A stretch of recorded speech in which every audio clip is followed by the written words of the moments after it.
Hello बच्चों, कैसे हैं आप सभी। उम्मीद करता हूँ बहुत अच्छे से हैं। देखिए इलेक्ट्रोस्टैटिक्स चालू कर दिया है ना। स्थिरवैद्युतिकी का पहला चैप्टर का वीडियो शायद आपने देख लिया होगा रिवीजन का। आज हम पढ़ रहे हैं गाउस का नियम एवं इसके अनुप्रयोग। इस पर्टिकुलर वीडियो में वही काम करेंगे, ऑब्जेक्टिव सवाल के साथ में डील करेंगे और फिर जो एक एक लाइन के जो क्वेश्चन आते हैं उनको हम डील करने की कोशिश करेंगे। चलिए वीडियो चालू करता हूं। मैं हूं प्रशांत माहेश्वरी और fun with physics YouTube channel पर आप सभी का बहुत बहुत स्वागत है। आज हम पढ़ने वाले हैं गाउस का नियम। अब गाउस के नियम में बेसिक फॉर्मूले कौन से हैं जो हमें पता होने चाहिए। तो हम बोलते हैं कि सबसे पहले तो फ्लक्स आता है। इस वाले में flux phi is equals to क्या होता है, तो दो फॉर्मूले हम पढ़ते हैं, समाकलन ई सदिश डॉट डी एस सदिश, या फिर हम इसे ये भी लिखते हैं कई जगह ई सदिश डॉट ए सदिश। ठीक है, अगर पूरा प्रश्न दे रखा हो तो डायरेक्टली लगाएंगे, अदरवाइज उससे काम करना पड़ता है। या फिर गाउस के नियम का उपयोग करें तो हम इसे Q divided by epsilon naught या फिर summation Q divided by epsilon not से भी प्रदर्शित कर सकते हैं। इसका अगर मात्रक देखा जाए तो इससे या इससे हम जब निकालते हैं तो ये आता है न्यूटन मीटर स्क्वायर प्रति कूलम। इसका क्या, न्यूटन प्रति कूलम विद्युत क्षेत्र का, और क्षेत्रफल का क्या, मीटर स्क्वायर।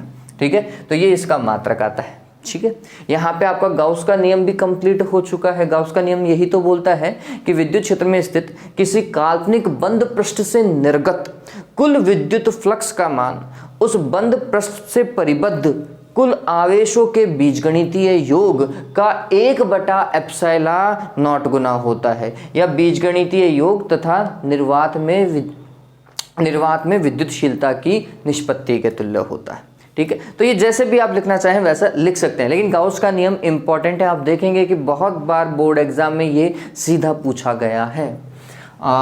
फिर गाउस के नियम में एक सिंपल क्वेश्चन ये भी आता है कि यदि आवेश जो है वो किसी घन के केंद्र पर हो, आवेश कहाँ है, आवेश घन के केंद्र पर है, ये नॉर्मल यही पूछा जाता है। मैंने आपको वैसे बहुत सारी कंडीशन करवा रखी है, लेकिन ये कंडीशन मेन है, इसके ऊपर सवाल पूछता है कि अगर आवेश घन के केंद्र पर है तो घन के एक फलक से, घन के एक फलक से या फिर वर्ग से, दोनों बात एक ही है, घन का एक फलक भी वर्ग ही होता है, से निर्गत फ्लक्स कितना होगा। तो हम उस स्थिति में बोलेंगे कि घन में 6 फलक होते हैं और 6 फलकों से Q/एप्सिलॉन नॉट, तो एक फलक से होगा 1/6 Q divided by epsilon not. ये बात ध्यान में रखना, पूरे घन से तो Q/एप्सिलॉन नॉट ही निकलेगा, लेकिन अगर घन के एक फलक की बात की जाए तो कितना, 1/6 into Q divided by epsilon not. ये ध्यान में रख लीजिएगा। कई बार ये भी पूछता है कि एकांक आवेश, समझिएगा, एकांक आवेश से संबंधित फ्लक्स,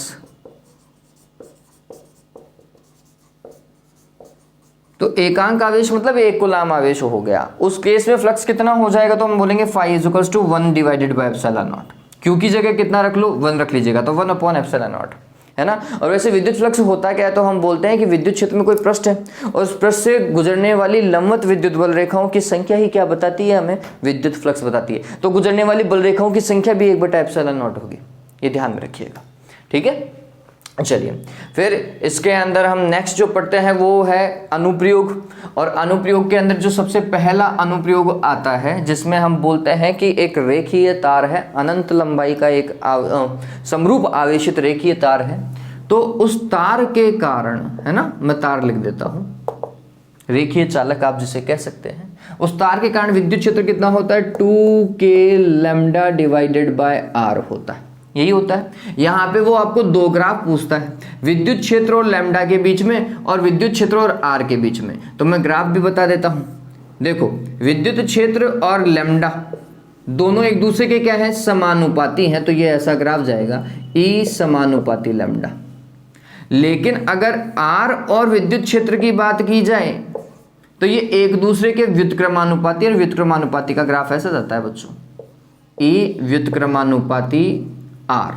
और अगर 1/r के साथ में पूछा जाए तो 1/r के साथ में तो समानुपाती बोलेंगे हम, है ना। अब आर की जगह क्या आ रहा है यहाँ पे 1/r, अगर 1/r आ रहा है तो फिर ये ग्राफ ऐसा जाएगा। ध्यान रखिए क्यों, क्योंकि 1/r के तो समानुपाती और r के क्या व्युत्क्रमानुपाती, ये ध्यान में रखिएगा। ये क्या है, क्या है ये विद्युत क्षेत्र उस तार के कारण। लैम्डा क्या होता है वो ध्यान में रखिए, रेखीय आवेश घनत्व है। लैम्डा क्या है, रेखीय आवेश घनत्व। रेखीय आवेश घनत्व क्या होता है, q डिवाइडेड बाय l या फिर dq डिवाइडेड बाय dl। ठीक है, एकांक लंबाई में वितरित आवेश ही क्या होता है, रेखीय आवेश घनत्व होता है। फिर दूसरा, अचालक परत। अगर अचालक परत है तो फिर विद्युत क्षेत्र जो है वो होता है sigma divided by 2 epsilon not. कितना होता है, सिग्मा बटे 2 एप्सिलॉन नॉट होता है। फिर इसके लिए हम बोलते हैं, ये थोड़ा ध्यान में रखिएगा कि अगर E और सिग्मा के बीच में, सिग्मा क्या है, पृष्ठीय आवेश घनत्व है। सिग्मा क्या है, पृष्ठीय आवेश घनत्व। ये दोनों एक दूसरे के क्या है, समानुपाती हैं, ऐसा जाएगा।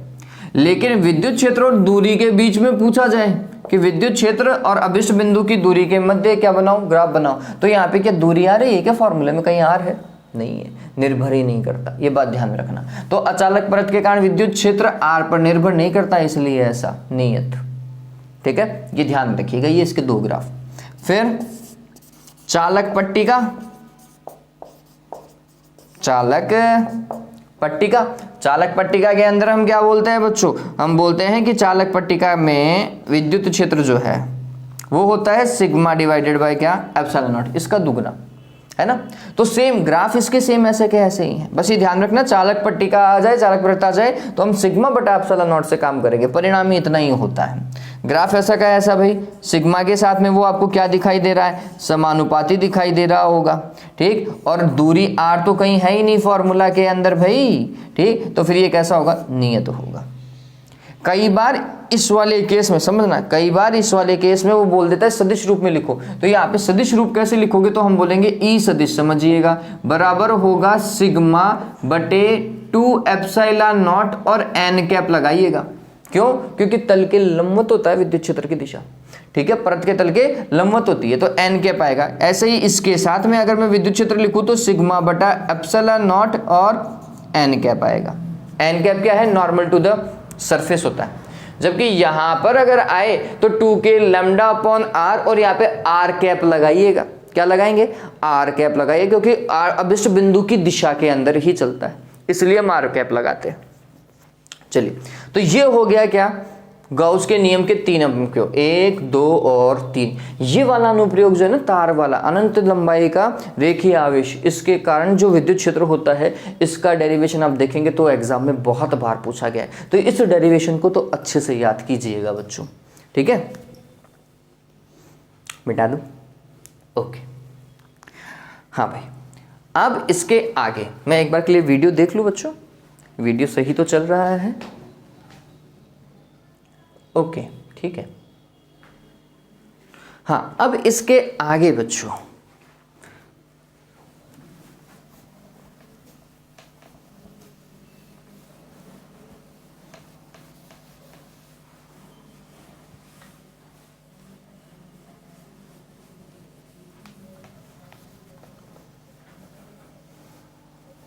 अब गोलीय कोष, गोलीय कोष तो देखो कोर्स से हटा दिया है, लेकिन चालक गोला तो नहीं हटाया है।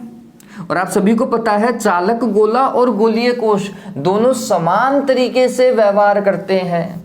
चालक ठोस गोला और गोलीय कोष, तो कुल मिलाकर के उसने हटाया कुछ भी नहीं है कोर्स में से, सिर्फ और सिर्फ हमें क्या दिया, एक गोली दे दी कि भाई ये वाला डेरिवेशन मत याद करना, लेकिन वैसा का वैसा डेरिवेशन तो हमें दूसरी जगह याद करना ही पड़ रहा है। हाँ भाई, तो यहां पर अब देखते हैं ठोस चालक गोला, ठोस चालक गोला।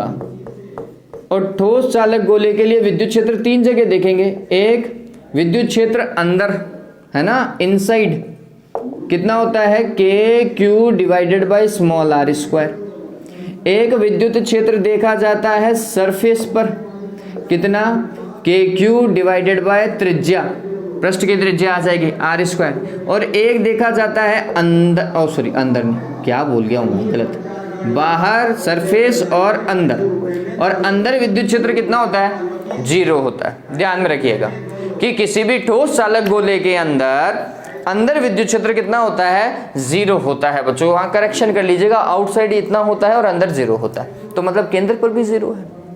इसका मतलब केंद्र पर भी कितना है, 0 है, ई सेंटर।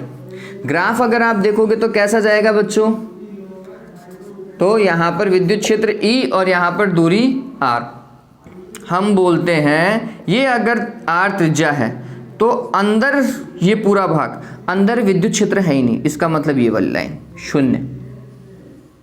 ठीक है, इसके बाद में जैसे ही सतह आ जाती है तो एक डॉट डॉट डॉट लाइन बनाओ, एकदम से विद्युत क्षेत्र अधिकतम हो जाता है ना। और एक यहाँ पे पॉइंट बना लीजिएगा और यहाँ पर लिख दीजिएगा E एट सरफेस, और फिर लिख दीजिएगा KQ divided by capital R square इस पॉइंट पर। और फिर आप देखोगे कि RK क्या है, व्युत्क्रमणपाती। ऐसा बहुत तेजी से नीचे की ओर ग्राफ को बढ़ाए, ये आउटसाइड हो जाएगा। तो ये E आउटसाइड है, E सरफेस हो ही गया, और E इनसाइड कितना लिखना है, हमें 0 लिखना है। ठीक है, इस तरीके से ये काम आएगा। अचालक गोले की बात करें,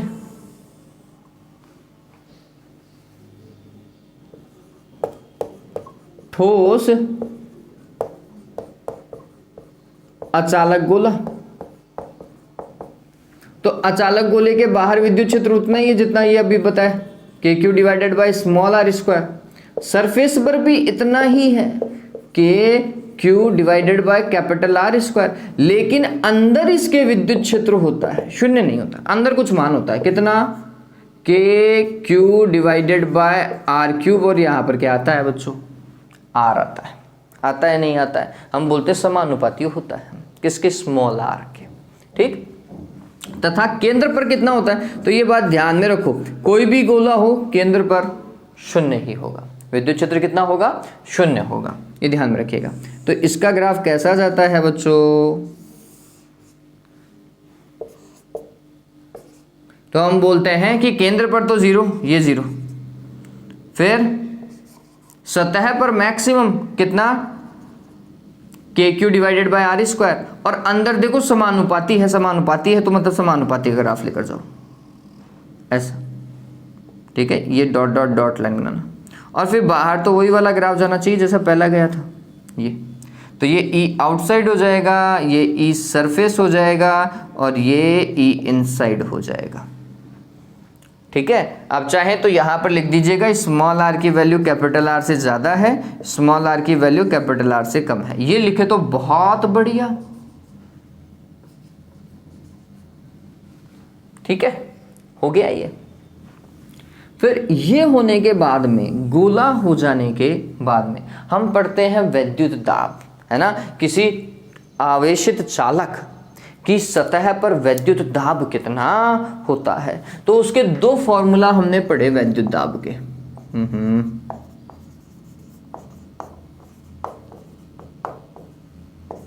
P कितना भाई, एक तो होता है sigma square upon 2 epsilon naught, और एक होता है 1/2 एप्सिलॉन नॉट E स्क्वायर। बताओ भाई, ये पढ़े थे।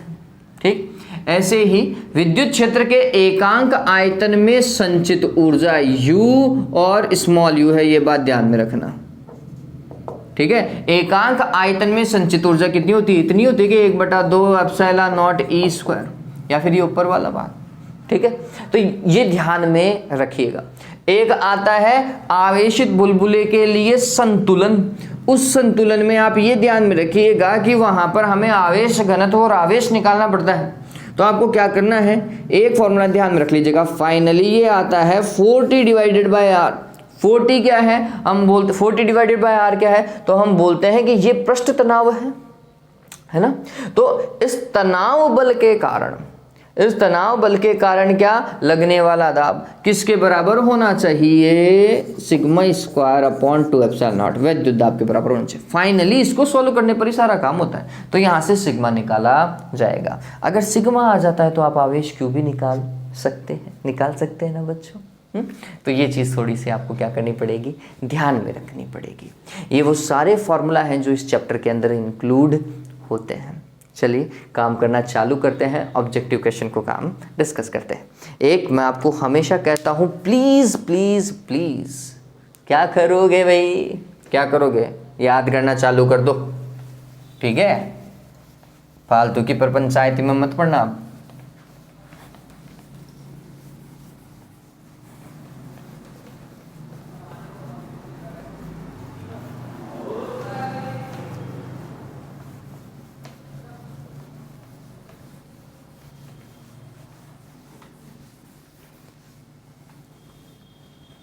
हाँ देखिए, जो सवाल हमें दिखाई, मतलब मुझे दिखाई दे रहा है और आपको भी दिखाई दे रहा होगा। एक स्थिर विद्युत आवेश उत्पन्न करता है। देखो स्थिर आवेश है तो विद्युत क्षेत्र, नियत वेग से गतिशील है तो विद्युत क्षेत्र और चुंबकीय क्षेत्र, और परिवर्ती वेग से गतिशील है तो विद्युत क्षेत्र, चुंबकीय क्षेत्र और फिर विद्युत चुंबकीय तरंगें। ठीक है, चलिए तो स्थिर आवेश क्या उत्पन्न करता है, सीधी सी बात है, सिर्फ विद्युत क्षेत्र उत्पन्न करेगा। तो यहाँ पे बी ऑप्शन देखिएगा, बी आएगा, केवल विद्युतीय क्षेत्र आएगा। ठीक है, चलिए दूसरा सवाल देखें।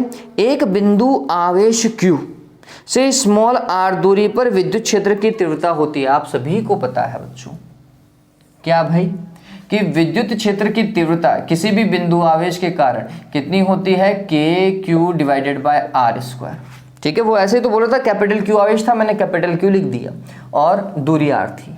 हाँ, K की जगह वो क्या लिख सकता है, 1/4 पाई एप्सिलॉन नॉट लिख सकता है, और Q divided by R square, ये तो कोई रोक ही नहीं सकता ना। चलिए तो ये ऑप्शन ऐसा कहीं आए तो देख लीजिएगा, कौन सा बताओगे, बी ऑप्शन दिखाई दे रहा है मेरे को, है ना, बी दिखाई दे रहा है। चलिए फिर, किसी घिरे हुए बंद पृष्ठ पर विद्युत फ्लक्स भीतर स्थित आवेश का होता है। देखिए बहुत सही है, किसी घिरे हुए बंद पृष्ठ से निर्गत फ्लक्स फाई, क्या उसके भीतर स्थित आवेश का कितना गुना होता है, 1/ε0 गुना होता है। Q/ε0 लिखते हैं ना, तो Q से को किससे गुणा करना है, 1/ε0 से। तो ध्यान में रखिएगा, तरीके से पढ़ते हैं तो हमें क्या पता चल रहा है, किसी घिरे हुए बंद पृष्ठ पर विद्युत फ्लक्स भीतर स्थित आवेश का 1/ε0 गुना होता है। 1/ε0 ए ऑप्शन दिखाई दे रहा है मेरे को, तो आप वो लगाएंगे। ठीक है, तीसरा सवाल था ये। चौथा देखिए, आवेशित खोखले गोलीय चालक के अंदर विद्युत क्षेत्र होता है। खोखले गोले चालक की जगह, क्योंकि अपने कोर्स में नहीं है तो आप इसे कर लो ठोस चालक गोला। ठीक है, तो भी आंसर तो वही आना है, तो मैं इसको ऐसा पढ़ रहा हूं, आवेशित ठोस चालक गोले के अंदर विद्युत क्षेत्र होता है। कोई भी गोला हो, गोले के अंदर बोल रहा है ना वो, या केंद्र पर, अंदर बोल रहा है, तो ठोस चालक गोला है तो फिर कितना होगा, 0। अचालक होता तो 0 नहीं होता, मैंने आपको लिखाया था।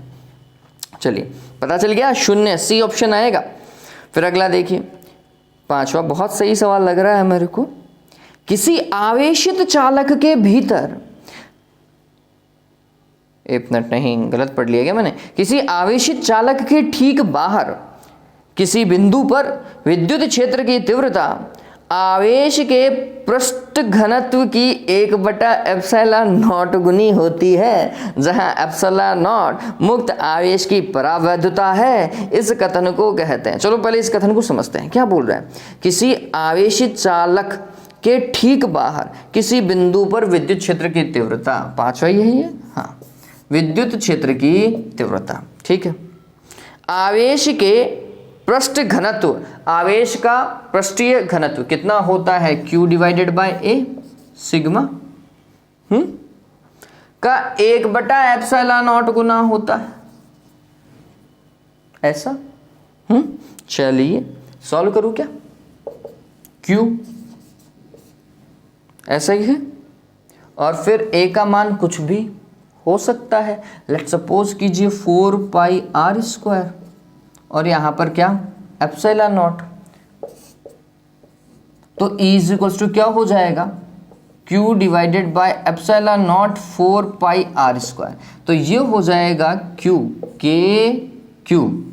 KQ divided by R square. देखो E बराबर KQ divided by R square बोल रहा है वो, एक तरीके से, है ना। और E बराबर k Q divided by are square जो है वो आपको अगर याद हो तो शायद कूलाम का नियम था। ये थोड़ा समझना बच्चे, है ना, बहुत बार इसमें कंफ्यूज होते हैं कि यार बोला ऐसा है और ये क्यू बटा एप्सिलॉन नॉट है, गाउस का नियम है। तो भैया गाउस का नियम क्यू बटा एप्सिलॉन नॉट ही था, है ना। इस बात को ध्यान में रखो, phi is equal to Q बटा एप्सिलॉन नॉट था। लेकिन वो फाई निकला कहां से? तो आंसर है विद्युत क्षेत्र से यूज किया था उन्होंने, है ना। डेरिवेशन किया था क्या कूलाम के नियम से गाउस के नियम की व्युत्पत्ति वाला? किया था, नहीं किया था? ठीक है, तो ये बात ध्यान में रख लीजिएगा। वहां पे कूलाम के नियम से ही तो हमने लिखा था कि कूलाम के नियम से किसी बिंदु पर विद्युत क्षेत्र कितना होता है? के Q divided by are square. लिखा था, नहीं लिखा था? बताओ। फिर उससे फ्लक्स निकाला था, नहीं निकाला था? तो ये नियम वास्तविकता में क्या है? जो यहाँ पे कथन लिखा हुआ है, उस कथन को अगर मैं सॉल्व करता हुआ चलता हूं तो मेरे को पता चलता है कि वो तो विद्युत क्षेत्र बोल रहा है। ठीक है, और विद्युत क्षेत्र के लिए तो नियम किसका है भैया? कूलाम का नियम है। ध्यान में रखना इस चीज को। तो ये किसका है? कूलाम की प्रमेय है ये। ठीक है, ये क्या है? कूलाम की प्रमेय है। ठीक है, चलिए तो ध्यान में रखिएगा, गॉस प्रमेय मत लगा लीजिएगा, इसके अंदर थोड़ा समझने लायक बात थी है। फिर छठा देखिए, अनंत लंबाई वाले आवेशित बेलनाकार चालक के अक्ष से आर दूरी पर विद्युत क्षेत्र। देखो, अनंत लंबाई वाला चालक तार है, उसके कारण विद्युत क्षेत्र मैंने बताया था 2k lambda divided by are. 2k की जगह क्या? 1/4 पाई एप्सिलॉन नॉट और lambda by are.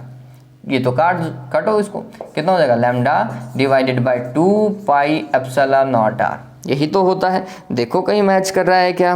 B option मेरे को मैच करता हुआ दिखाई दे रहा है। बी लगा लीजिएगा इसका आंसर। अरे बी दिखाई दे रहा है मेरे को, तो वही है।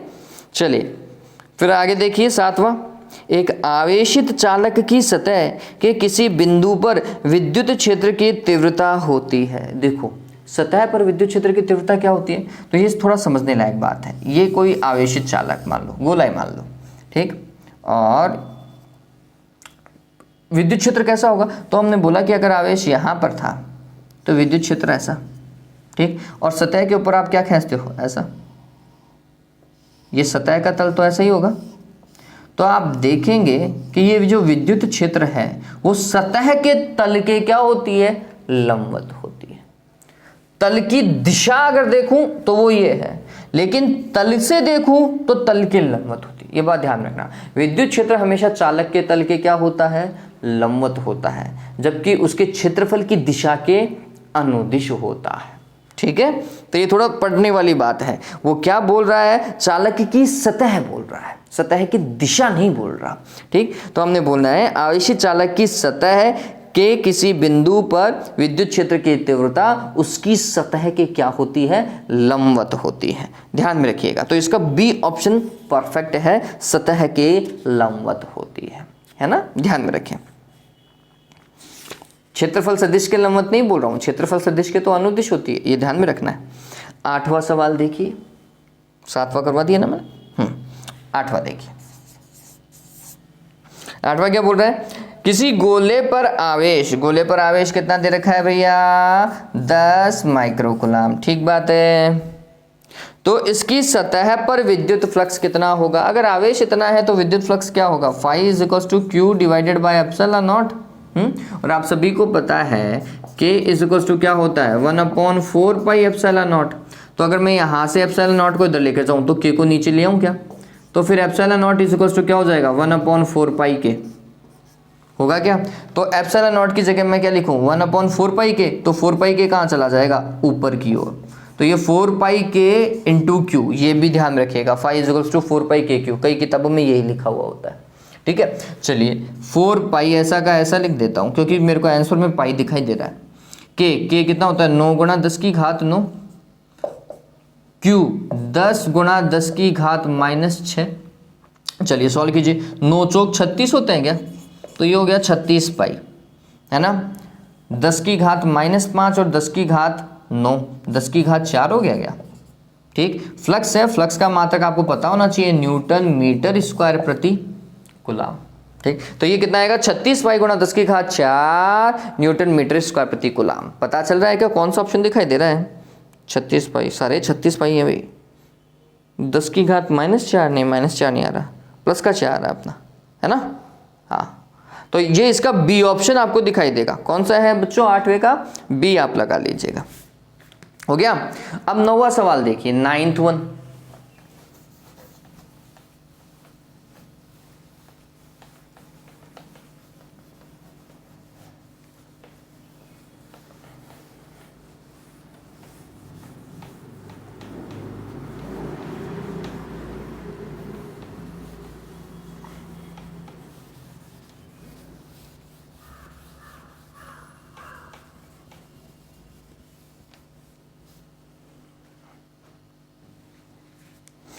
हाँ भाई, 9th वन देखिए, चालक पदार्थ से बने असीमित आवेशित पतली चादर की सतह के निकट स्थित किसी बिंदु पर विद्युत क्षेत्र होता है। देखो, चालक पदार्थ है, चालक से बनने वाली चादर अर्थात पट्टिका के कारण विद्युत क्षेत्र की तीव्रता होती है सिग्मा बटा एप्सिलॉन नॉट।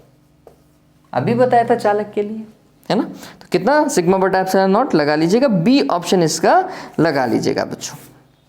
फिर देखिए 10वां, किसी समरूप विद्युतीय क्षेत्र x अक्ष की दिशा में है। अब ये थोड़ा आगे पढ़ रहा हूं तो मेरे को लग रहा है कि ये इस चैप्टर का सवाल नहीं है, तो समविभवीय तल होगा। हालांकि ये अगले चैप्टर का सवाल है, तो भी समझिए कि अगर विद्युत क्षेत्र की दिशा x है तो विद्युत क्षेत्र का जो तल होगा, समविभव तल होगा, वो क्या होगा, x को छोड़ दो तो बच गया कौन सा, y और z तल।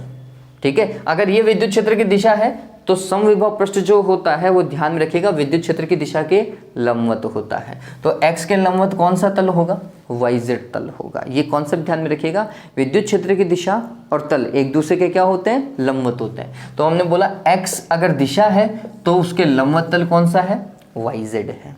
तो फिर ये ध्यान में रखिएगा, yz तल में समविभव तल कौन सा होगा, yz तल होगा। ये मैंने खैर अभी थोड़ी देर पहले भी आपको बताया था। तो 10वां ये रहा। हाँ भैया, 11वां देखो, इनमें से कौन विद्युत क्षेत्र की तीव्रता का मात्रक है। विद्युत क्षेत्र की तीव्रता बच्चों E, और E का formula Q divided bye, sorry Q नहीं, गलत बोल गया हूँ, F डिवाइडेड बाय Q होता है, या F divided by Q not. तो एक फॉर्मूला तो क्या, न्यूटन प्रति कूलाम होता है, ये सभी को पता है। तो विद्युत क्षेत्र का सही फॉर्मूला कौन सा है, न्यूटन प्रति कूलाम। आपको डी ऑप्शन दिखाई देगा, ऐसा लिखा हुआ है, न्यूटन कूलाम -1 पावर। ठीक है, फिर इसके आगे देखिए 12वां, किसी दी गई दूरी पर, मतलब निश्चित दूरी पर स्थित दो इलेक्ट्रॉनों के बीच क्रियाशील गुरुत्वीय बल तथा विद्युतीय बल क्रमशः Fg तथा Fe हैं। तो Fg एवं Fe का अनुपात होगा, भैया कैलकुलेशन बहुत लंबी जाने वाली है। चलो, क्या बोल रहा है, Fg डिवाइडेड बाय Fe का अनुपात। Fg क्या है, दो इलेक्ट्रॉनों के बीच लगने वाला गुरुत्वीय बल। गुरुत्वीय बल होता है G m1 m2, तो दो इलेक्ट्रॉन है तो me लिखो, डिवाइडेड बाय क्या बच्चों, r²। फिर Fe क्या, विद्युत बल, तो ये क्या होगा, K Q1 वो भी इलेक्ट्रॉन है, Q2 वो भी इलेक्ट्रॉन है, डिवाइडेड बाय क्या, r²। r² से r² तो रामायण खत्म। G का मान पता होना चाहिए भैया, तो 11th पढ़ी हुई होनी चाहिए, 10 की घात -11, ऐसे ही। Me और Me ये तो एक ही है, तो हमने बोला 9.1 गुणा 10 की घात -31, और इसका क्या करो, वर्ग करो। बात ठीक है, बटा के होता है 9 गुणा 10 की घात 9। ई तो सभी को पता है 1.6 गुणा 10 की घात क्या, -19, और उसका क्या बच्चों, स्क्वायर। चलिए सॉल्व करते हैं, मैं कैलकुलेशन नहीं कर रहा हूं, ये ध्यान में रखिएगा। तो 6.67 गुणा 10 की घात -11 गुणा 9.1 गुणा 10 की घात 31 दूना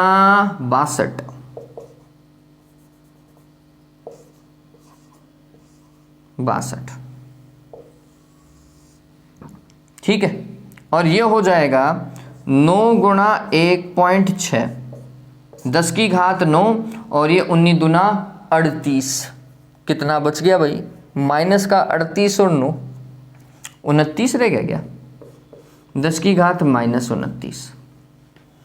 ठीक है, चलिए सॉल्व करते हैं इसको, इसको सॉल्व करो पहले तो ये कितना हो गया, जोड़ो 7 और 73 हो जाएगा। 10 की घात -73 तो ऊपर और नीचे, मैं सिर्फ घात की बात कर रहा हूं। 10 की घात क्या, -29, ऑलमोस्ट 30 मान लेता हूं।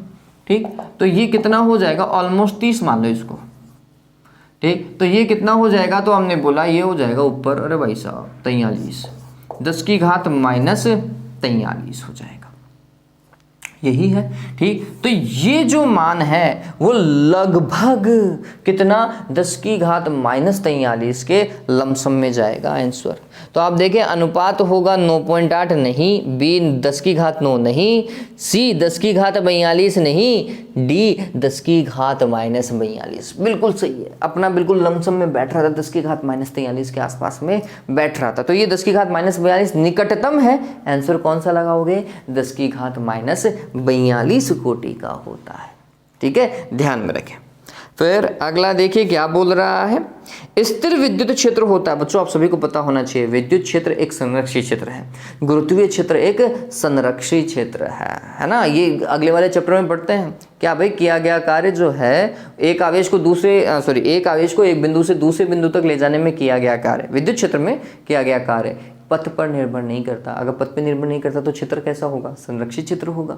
ठीक है, तो ये ध्यान में रखिएगा। तो 13वें में कौन सा क्षेत्र आएगा, संरक्षित। ठीक, अगला रिक्त स्थानों की पूर्ति कीजिए, और आज 2 ही सवाल है रिक्त स्थान में भैया। विद्युत क्षेत्र की तीव्रता का एसआई मात्रक, अब तो बता दो कितना होता है, कितना होता है, न्यूटन प्रति कूलम। कितना, न्यूटन प्रति कूलम। चलो फिर इसके आगे देखो, किसी आवेशित खोखले गोले के अंदर विद्युत क्षेत्र होता है, खोखला गोला हो या चालक गोला हो, उसके अंदर विद्युत क्षेत्र कितना होता है, 0। ठीक है, ध्यान रखिएगा, 0 हो गया। ये मेरे हिसाब से डन है ना। अब आपकी किताब के एक एक लाइन वाले क्वेश्चन सॉल्व कर लेते हैं। ऑब्जेक्टिव सवाल जहां तक मेरा विचार है मैंने सभी चैप्टर के कराए हैं। इवन अभी भी किसी ऑब्जेक्टिव क्वेश्चन में आपको दिक्कत हो ना बच्चों, आप मेरे को व्हाट्सएप कर सकते हैं, वो क्वेश्चन व्हाट्सएप कर दीजिएगा, मैं आपको सॉल्यूशन भेज दूंगा कि कैसे करना है। ठीक है, चलिए काम करना चालू करते हैं। लास्ट टाइम जब मैं काम कर रहा था तो पूरा कट जा रहा था, मैं ऐसा नहीं चाहता, वीडियो थोड़ा अजीब सा दिखाई दिया मेरे को। ओके, चलिए तो काम करना चालू करेंगे। पहला सवाल जो आपको दिखाई दे रहा है अति लघुत्रात्मक का,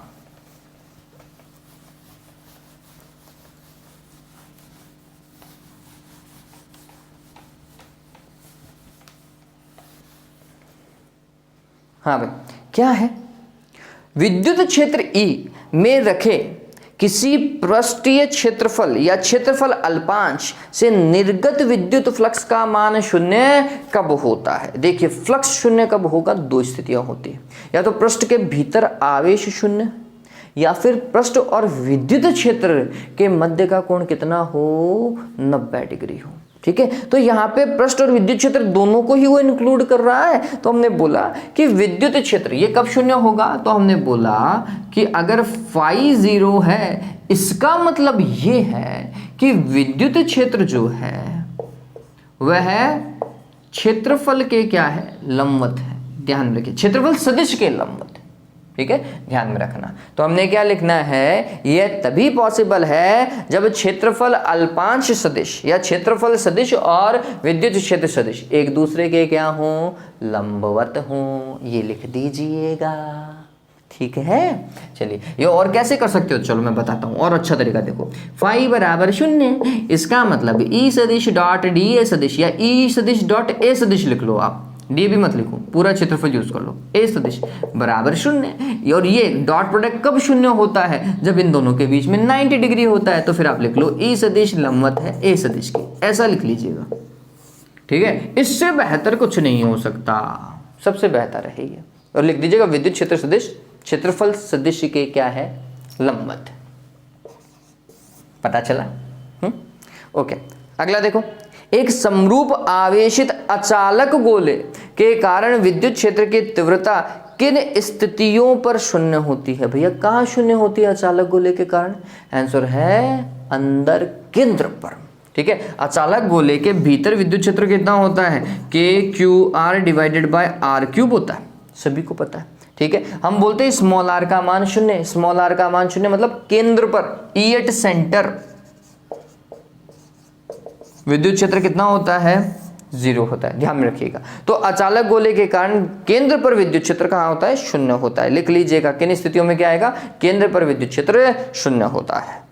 अगला देखिए, आवेशित चालक के इकाई क्षेत्रफल पर लगने वाले बल का सूत्र लिखिए। देखो, इकाई क्षेत्रफल पर लगने वाला बल मतलब F डिवाइडेड बाय A मतलब दाब का सूत्र लिखिए। इसकी दिशा भी बताइए, कोई दिक्कत ही नहीं है। तो हमने बोला ये तीसरा सवाल है ना, तो हमने बोला पी के हमारे पास में 2 फॉर्मूला थे, 1/2 एप्सिलॉन नॉट ई स्क्वायर और 1/2 sigma square divided by epsilon naught या sigma square divided by 2 epsilon naught. और इसकी दिशा क्या होती है, सदैव तल के लंबवत होती है। तल के लंबवत अंदर की ओर भी हो सकती है, तल के लंबवत बाहर की ओर भी हो सकती है, लेकिन यह तल के लंबवत बाहर की ओर ही होती है। ये बात और ध्यान में रखना, अंदर नहीं होती है। क्यों नहीं होती, क्योंकि पूरे पृष्ठ पे समान प्रकृति का आवेश होता है और वो उसको बाहर की ओर ही प्रतिकर्षित करेगा। ठीक है, ये मैंने आपको बताया भी था, वीडियो देखिएगा, वहाँ पे मैंने समझा रखा है कि इसकी दिशा कहाँ की ओर होती है, तल के लंबवत बाहर की ओर होती है। हाँ भाई, दिशा पता चल गई। आगे देखिए 4th वन, विद्युत आवेश के कारण ऊर्जा कहाँ संग्रहित होती है। बढ़िया सवाल है कि विद्युत आवेश के कारण ऊर्जा कहाँ संग्रहित होती है, तो हम बोलते हैं आयतन के अंदर। ठीक है, कहाँ पर, आयतन में संचित होती है, ये बात ध्यान में रख लीजिएगा। विद्युत क्षेत्र के कारण जो ऊर्जा है वह क्षेत्र के आयतन में या क्षेत्र के भीतर उसके आयतन में संचित होती है। इस चीज को आपको हमेशा ध्यान में रखना ही पड़ेगा। अगला देखिए क्या है, डी व्यास के चालक गोले को क्यों आवेश दिया गया है ना। एक चालक गोला है, 5वां सवाल है ये। एक चालक गोला है जिसका व्यास d है, तो त्रिज्या क्या हो जाएगी, d/2। तो त्रिज्या क्या होगी, d/2 ही होगी।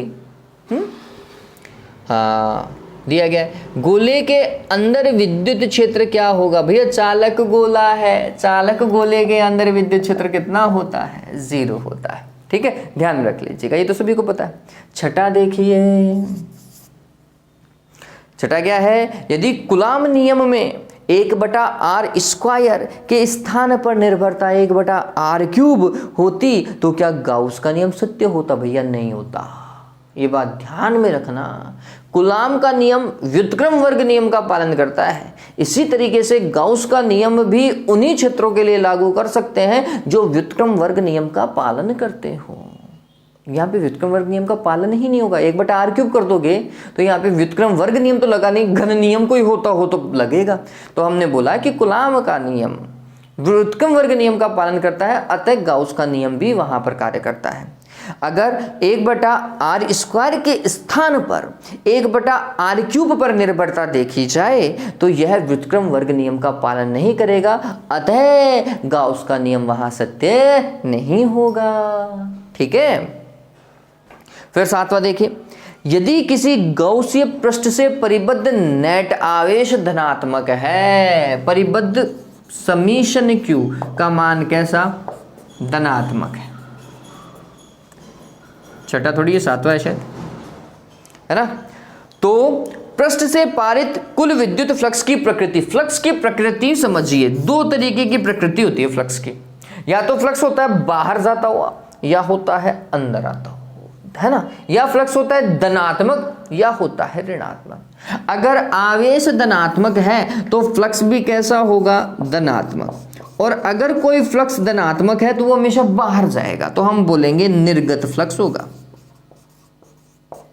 ठीक है, धनात्मक एवं निर्गत। और अगर ये आवेश ऋणात्मक होता तो हम बोलते फ्लक्स भी कैसा होता, ऋणात्मक होता। ऋणात्मक होता तो फिर बल रेखा अंदर की ओर आती, भैया अंदर की ओर आ रही होती तो निवेशी। फ्लक्स कैसा होता उस स्थिति में, ऋणात्मक एवं निवेशी। इस स्थिति में धनात्मक एवं निर्गत। अभी तो जो सवाल है उसमें धनात्मक एवं निर्गत आएगा, ध्यान में रखिएगा। हाँ, 8वां देखिए, यदि विद्युत क्षेत्र में स्थित किसी बंद पृष्ठ से निर्गत कुल विद्युत फ्लक्स 0 है, बंद पृष्ठ से निर्गत कुल विद्युत फ्लक्स 0 है, तो पृष्ठ के संदर्भ में आप क्या कहेंगे? अब आप बोलेंगे कि पृष्ठ की क्या प्रॉपर्टी है, यहाँ पे पृष्ठ की प्रॉपर्टी पूछा है, ठीक है, तो हम बोलेंगे कि पृष्ठ की अगर प्रॉपर्टी की बात की जाए, पृष्ठ के गुण की बात की जाए, तो भैया पृष्ठ के गुण में एक बिल्कुल निश्चित है, उसके अंदर आवेश है ही नहीं, ठीक है। देखो दो तरीके थे, फ्लक्स निर्गत फ्लक्स शून्य इस स्थिति में भी था, लेकिन अब यहाँ पे सिर्फ और सिर्फ पृष्ठ की प्रॉपर्टी पूछी है, विद्युत क्षेत्र से उसको कोई लेना देना नहीं है। वो सिर्फ ये बोल रहा है कि भैया पृष्ठ की क्या ऐसी प्रॉपर्टी थी कि जिसके कारण फ्लक्स 0 था, तो हमने बोला कि पृष्ठ के अंदर कोई आवेश ही नहीं था, इसलिए फ्लक्स क्या था?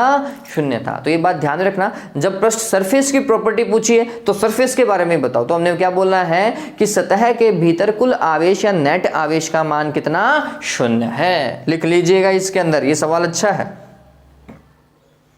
हाँ भाई शून्य, ठीक है, ये पता चल गया।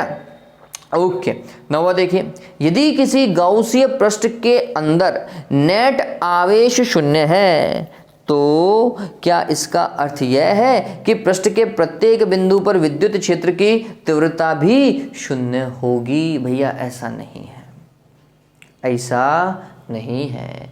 अगर नेट आवेश शून्य है तो विद्युत क्षेत्र की तीव्रता शून्य हो, ये जरूरी नहीं है, ठीक है। विद्युत क्षेत्र कुछ ना कुछ हो सकता है, विद्युत क्षेत्र कुछ ना कुछ हो सकता है, हाँ विद्युत फ्लक्स शून्य होगा, ठीक है। इस चीज को ध्यान में रख लीजिएगा, ये कभी ये नहीं बोलता कि विद्युत क्षेत्र शून्य हो, ठीक है, ये ध्यान में रख लीजिएगा। तो हम कौन सा देख रहे हैं बच्चों? हम देख रहे हैं 9वां। अब देखिए 10वां, रेखीय आवेश घनत्व को परिभाषित कीजिए। रेखीय आवेश घनत्व का मतलब क्या हुआ? रेखीय आवेश घनत्व का मतलब ये हुआ lambda. Lambda is equals to होता है Q बटा A, यही होता है, सॉरी Q बटा L होता है ना। तो हमने बोला कि किसी भी समरूप आवेशित चालक की एकांक लंबाई पर उपस्थित आवेश ही क्या होता है? रेखीय आवेश घनत्व होता है। इसका मात्रक क्या होता है? कूलाम प्रति मीटर। अरे ऐसे ही तो बताया था ना मैंने, lambda is equals to Q divided by L या फिर dQ डिवाइडेड बाय dL, यही तो बताया था। तो रेखीय आवेश घनत्व क्या होता है? एकांक लंबाई पर उपस्थित या वितरित आवेश ही क्या कहलाता है? रेखीय आवेश घनत्व कहलाता है। मात्रक क्या हो जाएगा? कूलाम प्रति मीटर हो जाएगा, ठीक है। तो ये ध्यान में रखिएगा, है ना।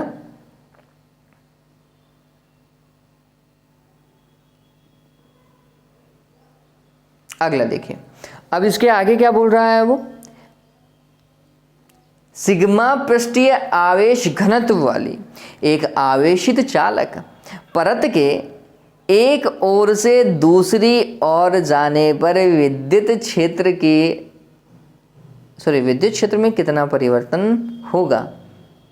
सवाल अच्छा है, वाकई में अच्छा है। देखिए आवेशित परत की बात कर रहा है, पट्टिका की बात तो नहीं कर रहा वो। तो परत के कारण विद्युत क्षेत्र कितना होता है? आंसर है सिग्मा बटा 2 एप्सिलॉन नॉट, ठीक है। अब इसको डायग्राम से समझते हैं, क्या बोल रहा है वो।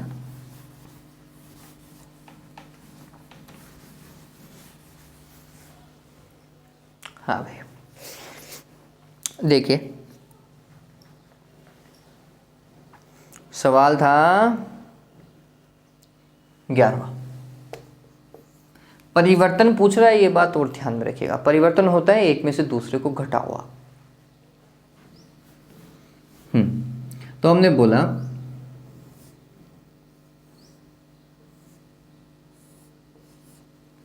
ऐसा देखें, ये परत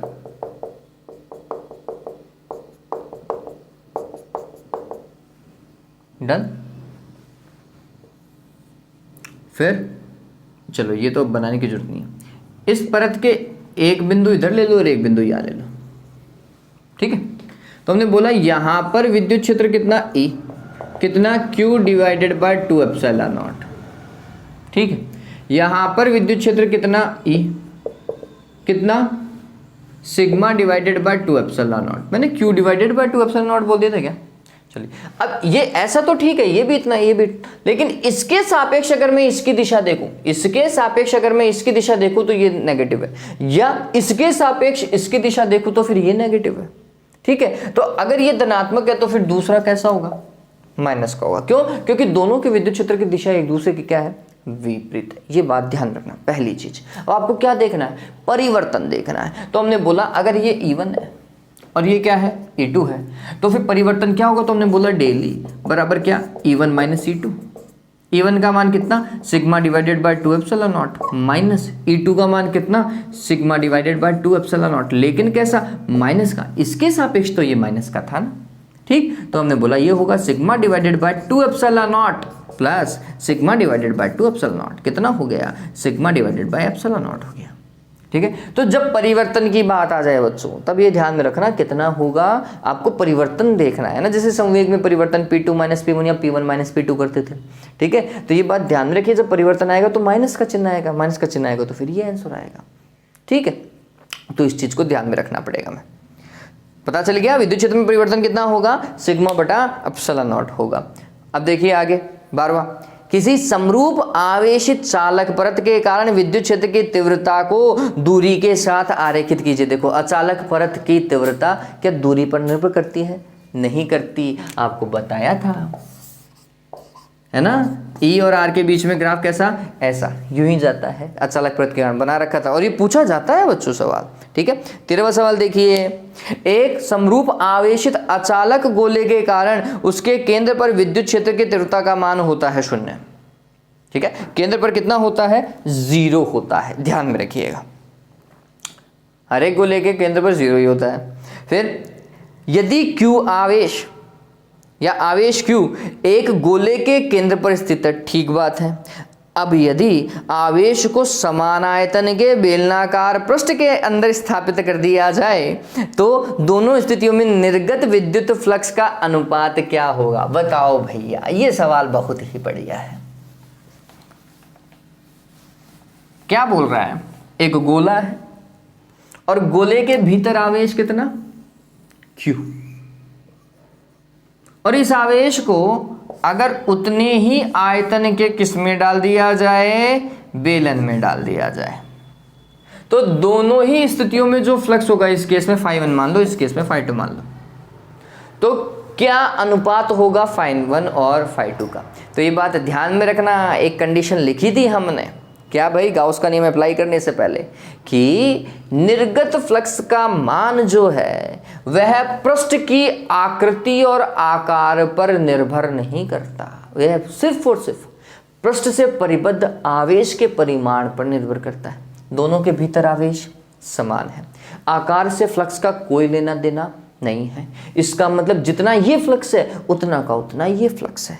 φ1 और φ2 क्या है, परिमाण में समान है, φ1 भी φ होगा और φ2 भी φ होगा। तो φ1 अनुपात φ2 या फिर φ गोला अनुपात φ बेलन बराबर होगा 1:1। φ से φ तो कैंसिल हो जाएगा ना भैया, 1:1 आएगा, ठीक है। तो इस तरीके से ये काम किया जाएगा।